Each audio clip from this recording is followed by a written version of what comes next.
Bien, estamos de vuelta aquí en Corte de Caja Político. Un gusto que nos sigan acompañando aquí a través de TVD Primera Plana, aquí en Corte de Caja TV. Y en este Corte de Caja Político me da mucho gusto recibir el día de hoy. Regresa a su casa aquí a Corte de Caja, mi amigo Benjamín Gagiola. ¿Cómo estás, Benjamín? Jesús, hombre, qué gusto saludarte aquí en Corte de Caja, mi casa. Así es, aquí en su casa regresa el hijo pródigo aquí en este proyecto que arrancamos juntos, pero bueno, se dio una circunstancia ahí que a todo mundo nos dio mucho gusto. Ahora Benjamín como el encargado del órgano de control y fiscalización del Congreso del Estado. Enhorabuena, Benjamín, por ese nombramiento de hace algunos meses.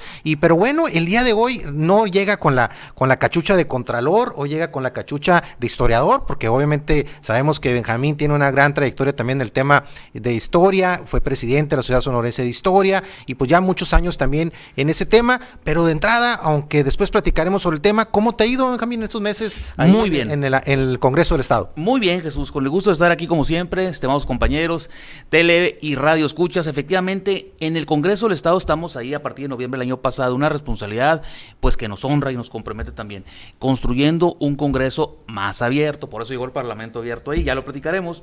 Y sí, efectivamente estamos ahí a la orden, mi estimado Jesús. Muchísimas gracias, Benjamín. Hay muchos temas ahí relevantes del Congreso que aquí hemos platicado algunos aquí en Corte de Caja Político y le vamos a dar seguimiento en los próximos días y semanas, y obviamente Benjamín será una parte importante. Hay muchos temas ahí que tienen que ver con el tema ahí de titulares de los órganos de control en el Estado, hay temas del Parlamento abierto que comenta Benjamín también muy interesante, muchos temas que está generando realmente el Congreso después de quizás ahí algunos periodos legislativos en el que no pasaba a lo mejor mucho. Vemos un periodo legislativo ahora en el que está generándose temas importantes, debate a temas importantes, iniciativas que están caminando, y creo que vale la pena darle seguimiento a todo el ámbito legislativo aquí en Corte de Caja Político. Pero bueno, el día de hoy vamos a hablar también en el tema político de la novela política mexicana, un tema que apasiona obviamente a Benjamín, que conoce muy bien y que se da también a colación de un próximo evento que vas a estar en tu tierra por allá en Navojoa, que va a estar por allá en Nueva York, Benjamín, ahí atendiendo una invitación para platicar sobre estos temas.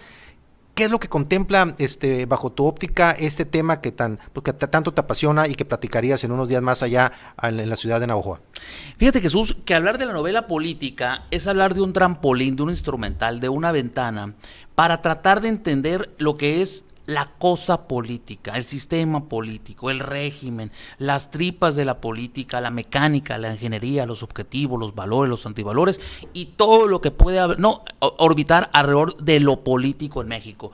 Es evidente que la política se puede estudiar desde la perspectiva misma de la ciencia política, se puede abordar desde la economía, se puede abordar de las sociologías, pero también la novela, al ser parte del género literario, nos ayuda a poner en ella reflexiones que no necesariamente caben en los abordajes tradicionales que te acabo de nombrar. ¿Por qué? Porque la novela, al ser una ficción documentada, nos permite jugar provocadoramente muchas veces sobre situaciones que explican lo que los archivos, los documentos, las fuentes, las entrevistas y demás elementos no permiten hacer. Por ejemplo, ¿tuvo o no tuvo que ver la enfermedad de Álvaro Obregón en 1920-24 cuando fue presidente para que se inclinara por Plutarco Elías Calles como su sucesor para el 24-28? Bueno, no hay un documento en sí que nos diga sí o no, pero desde la novela política, a partir de rumores, entrevistas no autorizadas, inferencias, indicios y demás, podemos deslizar, ojo, como novela, no como certeza, que efectivamente un Álvaro Obregón disminuido como persona por su salud, y uno lo ve a Álvaro Obregón entre el 24 que entrega la presidencia y el 28 que lo van a matar, que lo van a asesinar, pues parece ser que es un hombre de 80 años cuando muere de 40 y tantos. A eso me refiero con la novela. Es un instrumental o un columpio o una escalera para abordar el análisis político desde lo relativo a la novela. Los actores políticos del final, Sonora ha generado pues a través de la historia personajes, actores políticos trascendentales. Hablas ahorita de Álvaro Obregón, está el caso de los 3 presidentes guaymenses y muchos más ahí que han participado en ese proceso histórico relacionado con la política y con todo el aspecto social en nuestro país. Yo creo que hay elementos hasta para una serie tipo Netflix, ¿no? De tanta información que ha generado la participación de sonorenses en esto. ¿Cómo verías ahí algún ejercicio que eventualmente pudiera hacer sobre eso? ¿Es viable? ¿Hay contenido suficiente como para toda una trama relacionada con la historia y la participación de los sonorenses? hay material de más para hacer un estudio desde la perspectiva biográfica o de la historia biográfica de los 4 presidentes sonorenses. No quiero incluir a Félix Uraga, que aunque nació en Álamos en el siglo XIX, es de familias de Chinipa, Chihuahua, y vaya, el presidente fue Juárez, no tanto él, que fue el presidente de facción, o sea, de los conservadores. Bueno, pero lo que voy es que claro que lo hay, pero aquí introduzco deliberadamente el tema de la novela política. Por ejemplo, Álvaro Obregón. Cuando uno lee La sombra del caudillo de Martín Luis Guzmán, está leyendo al caudillo que es Álvaro Obregón, que hace uso de su influencia y poderío en el ejército para castrar las posibilidades de un candidato no deseado.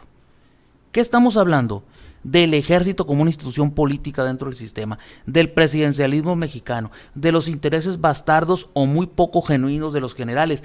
No en balde, esa novela que se hizo película años después con Carlos Bracho, director papá de Diana Bracho, la actriz, va a ser enlatada. Es decir, no se va a pasar en los cines porque el ejército se quejó con el presidente López Mateos y le dijo que la sentía una película de afrenta, agraviante para ellos, y el presidente decidió simple y sencillamente que no se pasara en ningún cine de México. Suena muy actual lo que estás platicando. Pues bueno, esperemos que esos tiempos no sean tan actuales porque se llama censura. Y yo creo que hoy estamos en un régimen de mayores libertades donde el comercio, los derechos y la resistencia de los particulares son muy diferentes a ese México de los 20 y de los 30, donde la cúspide del poder podía hacerse y deshacerse, que se publicaba y que no se presentaba. Pero volviendo al tema, efectivamente, La sombra del caudillo nos refleja al caudillo. Y hablar del caudillo en la mejor tradición latinoamericana es hablar del presidente, del dictador, del monarca, del colegiado. Pero ahí tenemos un ejemplo de cómo desde la novela podemos plasmar hipótesis novelescas de qué pasó con ese caudillo Obregón. Por ejemplo, adentrándonos más cerca en el siglo XX, cuando uno lee La guerra de Gallo, de Héctor Aguilar Camín, ¿qué está leyendo? La participación de los historiadores en la definición de los documentos fundacionales de este país. Cito a Aguilar Camín en La guerra de Gallo. ¿Cuál sería, Jesús, para ti, por así decirlo, el documento que refleja con mayor afinidad o génesis lo que somos como país? ¿La Constitución de 1917?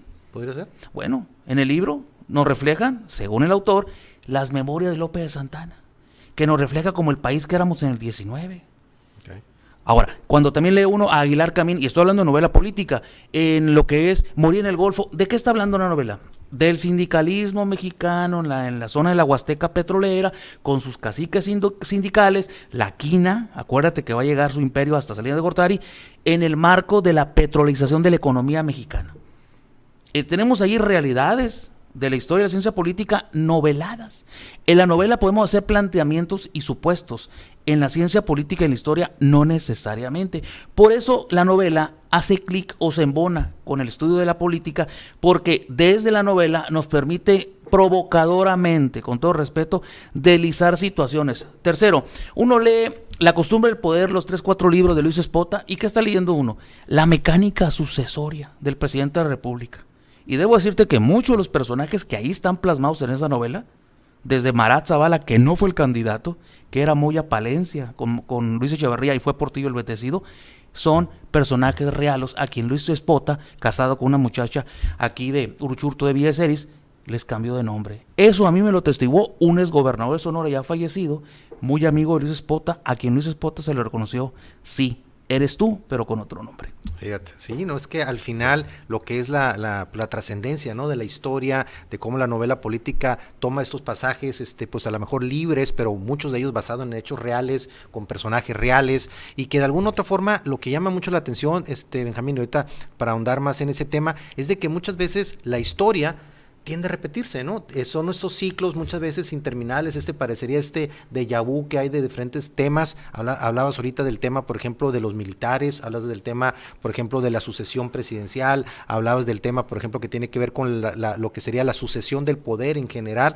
Entonces son temas que son el sindicalismo, temas muy, muy vigentes el día de hoy y que de alguna u otra forma de pronto en ciertos temas parecería que no hemos avanzado mucho o seguimos prácticamente en la misma. Así que es parte importante del análisis que vale la pena comentar aquí el día de hoy con Benjamín Gagiola. Si les parece, vamos a una pausa y regresamos aquí a Corte de Caja Político. Estamos aquí a Corte de Caja Político, un gusto que nos siga acompañando. Estamos platicando con Benjamín Gagiola, historiador, estamos platicando de la novela política mexicana y de alguna otra forma como platicábamos antes del corte, pues la historia tiende a repetirse, ¿no, Benjamín? Parecería todos los temas que tú estás mencionando ahorita, de alguna otra forma siguen vigentes el día de hoy. México cambia, no cambia, seguimos en las mismas. ¿Cuál es tu perspectiva relacionándolo con el contexto histórico y de la novela mexicana, como estás mencionando? Los historiadores siempre se han dividido entre aquellos que creen en ese término, en esa materia, entre la teoría de los ciclos, o sea que recurrentemente se presentan repeticiones de la historia, 1810, 1910, 2010, por eso decía que a lo mejor pudiera haber un estallido, y aquellos historiadores que no compran la teoría de los ciclos. Yo soy de la idea de que no necesariamente la teoría de los ciclos es tal, me explico. Yo creo que hay siglos largos y siglos cortos, es decir, no podemos ver por intervalos de 20, 30, 40 o 50 años, pero sí tienden a repetirse ciertas situaciones sin ser iguales. Por ejemplo, el presidencialismo mexicano. Con la victoria de Fox del 2000 parecería ser que se acabó un estilo. Ese estilo regresó con el presidente Obrador. El asunto del sindicalismo que dijimos ahorita, en la novela política que estamos analizando, parecería ser que el sindicalismo, tipo los grandes líderes sindicales, Fidel Velázquez, la Güera Rodríguez Alcaine después de él, el sindicato ferrocarrilero, bueno, simple y sencillamente parecería ser que se fueron para no volver, no sabemos. Hablando de los ferrocarriles, cuando uno analiza el sexenio de López Mateos, se da cuenta de que los ferrocarrileros están presentes, y aquí te invito a leer una novela, Los años con Inés Sáenz, de Carlos Fuentes, que es una novela que trata precisamente de la gesta ferrocarrilera de Demetrio Vallejo y que simple y sencillamente nos lleva de la mano al sexenio de López Mateos. Ahora, si quieres hablar a final de cuentas de la guerrilla en México, vámonos a la novela, ¿no? Simple y sencillamente de Carlos Montemayor. Queremos hablar de un autor regional, bueno, pues fue cónsul de México en Tucson, de Guaymas precisamente, Miguel Escobar Valdés, El predestinado, que es de la línea del Destape, El solitario de Palacio de Favela. Podemos hablar de innumerables novelas que tienen que ver precisamente con eso, con la explicación del fenómeno político. Pero regresando al tema, ya te pregunta, la teoría de los ciclos, yo creo que no se registran como tal, pero las etapas que no se han cerrado en México regresan. Por ejemplo, no está bien sellada nuestro acceso a la democracia. Por eso se despuntan cacicazgos partidistas, cacicazgos particulares que siguen horadando el basamento de una democracia consolidada. En la historia y la presencia de los caudillos, anteriormente de alguna otra forma se vinculaba con estados o economías a la mejor tercermundistas, el caso de Latinoamérica y algunos otros países, incluso africanos, etcétera, y parecería algo ajeno al primer mundo. Pero si vemos el contexto histórico actual, el de los últimos años, parecería que los caudillos están aflorando cada vez en más lugares y quizás en muchos de los países más desarrollados del mundo. ¿El caudillismo llegó para quedarse desde el punto de vista histórico? Yo creo que el caudillismo es la respuesta a la falta de instituciones. A mayores instituciones de Estado de Derecho, menos caudillismo. Pero te invito a verlo desde la novela. García Márquez, El otoño del patriarca. García Márquez, Crónica de una muerte anunciada. El señor presidente en Guatemala. Es decir, tenemos una saga de novela política latinoamericana y aquí hay que dejarlo en claro, la novela política a veces se confunde con la novela histórica. Es importante decirlo, pero la novela histórica habla de una cosa y la novela política, prima hermana, habla de otra. Por ejemplo, ¿quién nos puede negar que la novela, pues una novela política fundamental también es hasta cierto punto La fiesta del chivo, de Vargas Llosa, que habla de la dictadura de Leónidas Trujillo en República Dominicana? Ahí tenemos un dictador minúsculo, pero representativo de los dictadores en América Latina que tú bien mencionas. Y bueno, tenemos novela histórica y novela política que habla de dictadores, de caudillos. Una novela no política, pero histórica, bueno, Santana. Su Majestad Santana, que de una u otra manera Rafael F. Muñoz lo va a retratar y también Leopoldo Zamora lo va a volver a retratar en 15 uñas de aventurero. 15 uñas porque le faltaba una pierna y por lo tanto un pie y por lo tanto 5 uñas. Entonces le decían 15 uñas. A lo que voy, para cada etapa, para cada temática, para cada circunstancia tenemos una novela política. La invitación es a hacer de la novela política no solamente un andamiaje de la literatura, sino un instrumental quirúrgico de la política. En este análisis de la novela política tan rico que haces, ¿hay algún personaje en particular que te genere una atención especial, que digas, este es muy rico y genera mucho que pensar al respecto? ¿Alguno en especial, algún personaje tanto histórico o de esa novela política que te haya cautivado de manera importante? Evidentemente, para el caso mexicano, los ejes o núcleos de la novela política giran alrededor del presidente. Uno lee a Jorge Buenguta con los Relámpagos de Agosto y se da cuenta que es una sátira de las decisiones del presidente y de su gabinete y las ocurrencias que tiene. El presidente de la República, cuando ha sido novelado, se convierte en algo apasionante. Por eso vendió tantos libros Luis Espota en los 70 y 80, porque cambiándole nombre, haciéndole ficción a la realidad, enriqueciéndola desde la subjetividad de la novela, manifestaba productos para entender lo que es el fenómeno político. Ahí había militares en retiro, militares que habían sido almazanistas y luego se pasaron al PRI, políticos que habían sido del PRI y luego se fueron a otro partido político. Ahí tenemos reflejado cómo las mutaciones políticas de la novela hasta risa dan cuando uno la ve así, y eso también es importante decirlo. La novela es lúdica, es decir, te permite disfrutar, te genera placer en el análisis político. El día a día actual en la política real, de pronto hay muchos analistas que la mezclan y que dicen, esto parece más novela política que realmente un actuar político. ¿En qué punto parecería que se mezclan demasiado? Bueno, en las ocurrencias, en los disparates, en las cosas que se escapan a lo que la legalidad impone. Por ejemplo, hay una novela muy famosa, Rolfo Sigle, El Gesticulador, que se llevó en los 40s a la pantalla, al cine nacional, se llamó El Impostor. Es la historia de un maestro que llega a un pueblo y se hace pasar por un general muy famoso y querido que ha sido, ultimado en la revolución, y todo el mundo cree que es él. Y desde ahí empieza a dictar la política del pueblo. Es un impostor. La pregunta es, en la novela política, ¿qué haríamos de aquí a 50 años de los actores políticos que tenemos en el país? ¿Cuántos de esos encontraremos? Si ahorita hiciéramos un ejercicio y hiciéramos una novela política, si hoy fuera 2070, por así decirlo, dejemos que pase un poco de tiempo para que se añejen las pasiones y los rencores, ¿quiénes serían los actores principales? Bueno, es evidente que sería desde el presidente de la República hasta su gabinete y los líderes que le pelean el poder, porque nuestra política sigue siendo muy vertical. Aquí los actores centrales no es ni el movimiento obrero con Cárdenas, ni es las iglesias, ni son los empresarios todavía, es la clase política que pelea el poder. La casta real, dirían algunos, ¿no? La casta divina, dijeron en Yucatán. Y que parecería algo que realmente sigue inalcanzable para algunos, pero que a través de la novela política precisamente se acerca, ¿no?, la ciudadanía a detalles en esta mezcla de ficción con historia que hace tan apasionante los temas. Y por eso mencionábamos hace rato el tema, por ejemplo, de cómo, pues obviamente, servicios de streaming de televisión como Netflix y muchas otras, de alguna otra forma, pues dan este vínculo hacia el tema, muchas veces, relacionado con el tema de los narcos, muchos temas de temas de ese tipo de criminalidad, pero también la parte política yo creo que tiene mucho por dar todavía, ¿no? Sin duda, porque este es un país que descansa en tripas políticas, no tiene una racionalidad de orden económico. Por eso es muy importante la persona que llega a la presidencia de la República, porque de sus humores, sus valores, sus prejuicios, sus traumas, sus insatisfacciones y demás, depende mucha toma de decisiones. ¿Qué fue lo que hizo que a final de cuentas Lázaro Cárdenas no le entregara el poder a Francisco J. Múgica, su gran padre ideológico? El temor fundamentado de que Múgica despertara una revolución por su radicalismo, o simple y sencillamente Cárdenas, especuló desde la novela política, prefirió un perfil más domesticable como Manuel Ávila Camacho. Bueno, a final de cuentas, esas conexiones son muy importantes porque la política en México siempre ha sido muy personalizada.